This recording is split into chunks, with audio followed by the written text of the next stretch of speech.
요즘 유튜브를 통해 또 다른 세상을 만나는 재미에 푹 빠져 살고 있습니다. 식량탐구생활 박준현입니다. 반갑습니다. 한국발 골목 게임들이 오징어 게임을 타고 전 세계를 휩쓸고 있죠.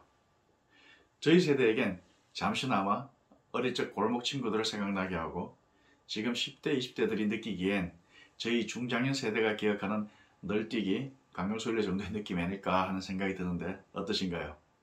해보긴 해봤는데 운동회 같은 날 이벤트성을 했었던 전통놀이 같은 그쯤 느낌 아닐까 합니다. 아무튼 자, 요즘 외국뿐만 아니라 우리나라에서도 달고나 만들기가 열풍이죠. 유튜브나 인터넷에 달고나를 검색하면 수많은 달고나 관련 컨텐츠들이 쏟아집니다. 제 역시 오늘 그 수많은 달고나 관련 컨텐츠의 하나를 더 보태려고 합니다. 달고나를 어떻게 만드는지, 뭘로 만드는지는 이미 많은 컨텐츠들이 있죠. 저는 이런 달고나를 대량으로 생산을 해서 해외로 수출을 하게 된다면 각국의 FDA, 즉 우리나라와 같은 식약처 검사, 검역 기준과 사전에 필수적으로 확인을 해봐야 하는 사항들은 무엇인지에 대해서 한번 알아보겠습니다. 본론으로 들어가기 앞서 실제 달고나가 공장과 같은 제조시설에서 대량 생산할 수 있는 설비가 있는지는 모르겠습니다만은 소비자의 요구가 있다면 상사면은 주저함이 없어야겠죠. 옛날부터 상사면은 슈퍼맨이라고 했지 않습니까? 요즘의 상사면은 자원개발, 선물거래, 곡물 트레이딩, 해외 부동산 개발과 각종 인프라 투자 등 인터내셔널 금융인에 더 가까워졌다고 볼 수 있겠죠. 달고나의 추억만큼 아련한 옛 상사면들의 추억이 그립습니다. 지금은 종합상사 규모에서는 다루지 않는 잡스러운 제품들도 단돈 1불이라도 팔 수만 있다면 발바닥이 땀나게 쫓아다녔던 기억이 있습니다. 코미디 같은 아이디어 제품인 눈에 붙이는 쌍꺼풀 테이프를 중국에, 전기 모기채를 인도네시아에, 베트남의 오토바이 헬멧 착용이 법제화됐을 때 헬멧 팔러 다녔던 기억. 지금 베트남은 헬멧을 쓰는 게 너무나 당연한 일상이 되었지만 당시 더운 베트남 사람들에게 헬멧 착용 법제화는 받아들이기 힘든 규정이었습니다. 그리고 대우차 매각 시점 무렵 모로코에서 라보트럭 200대 오더를 받고 차량 확보도 어려운 상태에서 LPG를 가솔린으로 개조한다고 끙끙대게 됐었던 기억. 물론 제가 제일 많이 팔았던 건 식품이었습니다. 발바닥, 손바닥 땀나는 아련한 추억입니다. 제 얘기가 너무 길었군요. 아무튼 달고나 수출로 돌아와서 식품류를 수출하게 된다면 수입자는 자국의 식품 검사 검역 기준을 확인하고 그에 맞는 규정을 준수해야 합니다. 반대로 우리도 해외로부터 식품류를 수입하게 된다면 이와 동일한 프로세스가 적용되겠죠. 사실 자국의 검사 검역 관련 리스크는 아무래도 수출자보단 수입자의 리스크일 텐데요. 그래서 수입자는 제품 검토 단계에서 수출자로부터 인그리언츠 리스트와 제조 공정도를 요청하여 자국의 FDA 규정과 해당 제품에 대한 원재료 성분 확인과 함께 이상이 없다면 자국의 라벨링 규정에 맞게 표시사항을 완성하게 됩니다. 식품료 교육에서는 이 부분이 가장 먼저 선행되어져야 하고 가장 중요한 단계입니다.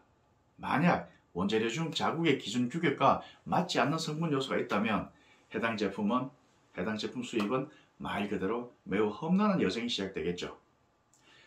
수출자에게 자국의 기준과 규격에 맞는 대체 가능한 원료가 있는지 또는 그 원료를 사용하지 않고도 제품의 생산과 품질이 유지되는지 등등, 사실 이쯤 된다면 대략 50% 정도는 엎어지고 있다고 봐도 될 것 같습니다. 물론 수입자의 의지에 달려있겠지만요. 만약 수입만 한다면 대박의 아이템이라 절대 포기할 수가 없어 어떻게든 맞춰보려고 할 수도 있는 경우도 있겠죠. 그래서 만약 성공한다면 말 그대로 대박을 치는 거고, 하지만 그 과정에서 수많은 변수들이 따릅니다. 원료 변경을 해야 하는 경우 품질이 달라질 수도 있고 또는 원가가 변동되기도 하고, 따라서 애초 이 제품의 특징 또는 강점이 희석되는 경우가 많습니다. 결국 비용과 노력에 비해 제품의 완성도가 떨어져서 실제 수입까지는 이루어진다 하더라도 결과는 기대 이하일 때가 많습니다. 하지만 그렇단 말든 다른 대체제가 없어서 다소 부족해도 어쩔 수 없이 써야 하는 경우도 있을 수는 있겠죠. 사실 저도 그런 경우를 경험해 보기도 했습니다.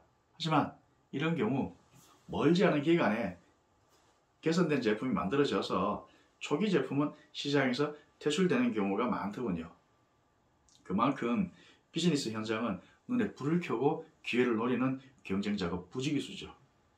최초도 중요하지만 틈을 주면 반드시 비집고 들어옵니다. 자, 그럼 우리의 달고나는 식품 유형이 무엇이고 어떤 기준과 규격인지 주요 국가별 검사 검역 기준을 한번 확인해 보겠습니다.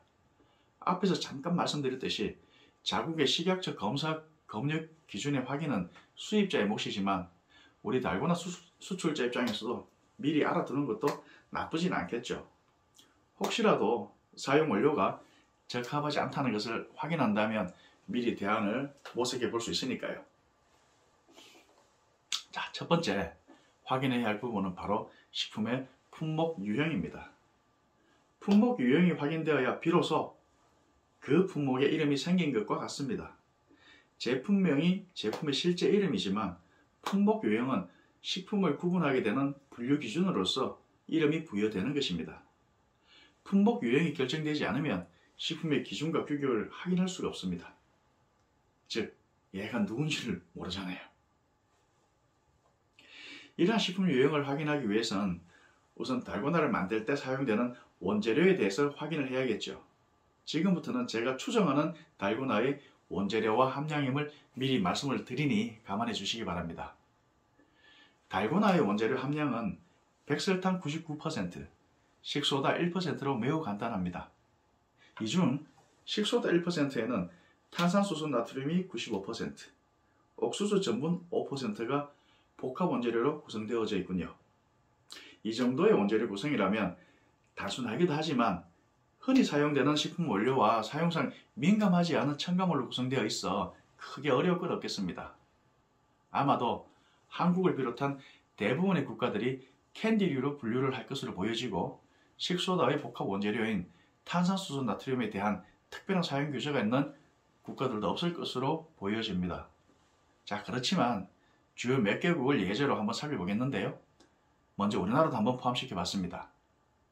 자, 한국은 함량 정보가 일반 사용 기준이라고 적혀 있네요.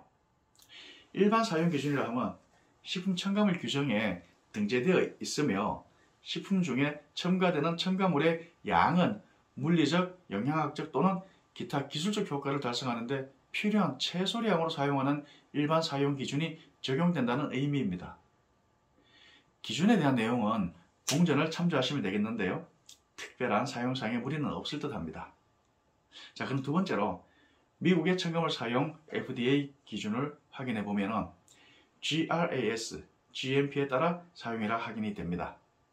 GMP라 하면 우수 제조 관리 기준, 즉 Good Manufacturing Practice의 약자이며 식품 첨가물이 특정 식품 유형에 사용 가능한 것으로 등재되어 있으나 별도의 사용 기준이 설정되지 않았을 경우 해당 식품에 첨가되는 첨가물의 양은 GMP에 따라 물리적, 영양학적 또는 기타 기술적 효과를 내는 최소 적정량이 사용되어야 한다는 의미입니다.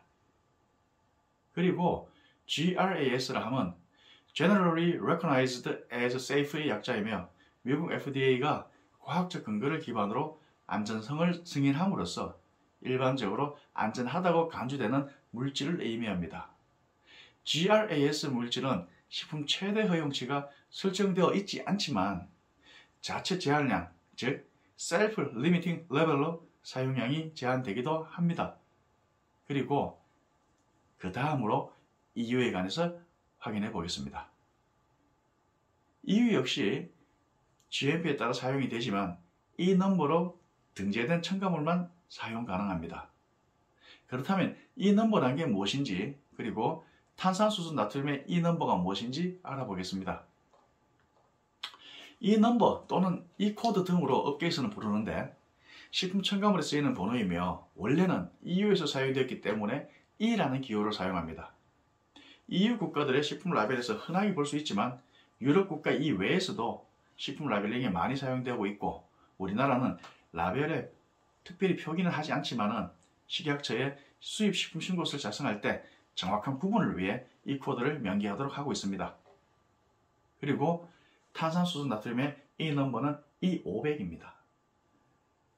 중국 역시 GMP에 따라 사용되며 대만은 식품류 제조 가공 시 적정량을 사용하게 하고 있고 캐나다, 일본, 말레이시아, 베트남 등은 특별한 규정이 없습니다. 참고로 사용 금지는 식품 첨가물 공전에 등재되어 있으나 해당 품목에 사용할 수 없다는 의미인데 다행히 오늘 우리의 달고나와는 해당 사항이 없습니다. 이것으로 가장 먼저 검토해야 할 품목 요령 확인과 함께 첨가물인 탄산수소 나트륨의 사용 기준을 확인해 보았습니다. 다행히 달고나를 이와 같은 원재료로 제조를 한다면 외국으로 수출 시 특별하게 수입국들의 검역 관련 사용 제한이나 금지될 건 없습니다. 다만 정밀 검사 시 자국의 검역 기준에 맞아야 되겠죠. 이러한 캔디류에서 주로 확인하는 위해 물질은 토탈 아플라톡신, 즉 총곰팡이 독소, 그리고 납 등의 검출 검사를 한국이나 미국 등의 국가들이 하고 있습니다. 따라서 생산, 원재료, 부재료, 포장, 보관, 운송 등 어떤 관리에 주의를 기울여야겠죠. 이 다음으로 해야 할 일은 이제 자국의 FDA 규정에 따라 라벨링 작업을 하면 됩니다. 이런 라벨링은 순전히 수입자의 몫이니까 우리 달고나 수출자는 크게 신경 쓸 필요가 없겠네요. 단지 수입자로부터 전달받은 수입국 언어로 만들어진 라벨을 인쇄 또는 잘 부착해주면 되겠습니다. 자, 지금까지 달고나를 제조 수출 시 해외 주요 국가들의 검사 검역 기준에 대해서 간략히 알아봤습니다. 아무래도 제가 현지에서 업무를 하는 것이 아니라는 점을 고려해 주시기 바라며 캔디류에 대해서는 대략 이러한 검사를 하며 이러한 기준이 있다는 점 정도로만 참조해 주시기 바랍니다. 그리고 혹시라도 수출을 하시는 분이 계시다면 해당 국가의 현행 규정 및 정보 출처를 반드시 확인하셔야 합니다. 물론 수입자가 먼저 확인해 보겠지만요. 자, 오늘은 오징어 게임의 바람을 타고 우리 달고나도 수출을 하게 된다면 하는 즐거운 상상으로 방송을 한번 만들어 봤습니다. 오늘 방송 어떠셨나요? 다음 시간에도 열심히 탐구하는 신양 탐구인이 되어 보겠습니다. 여러분의 좋아요와 구독은 신양 탐구인의 힘이 됩니다. 감사합니다.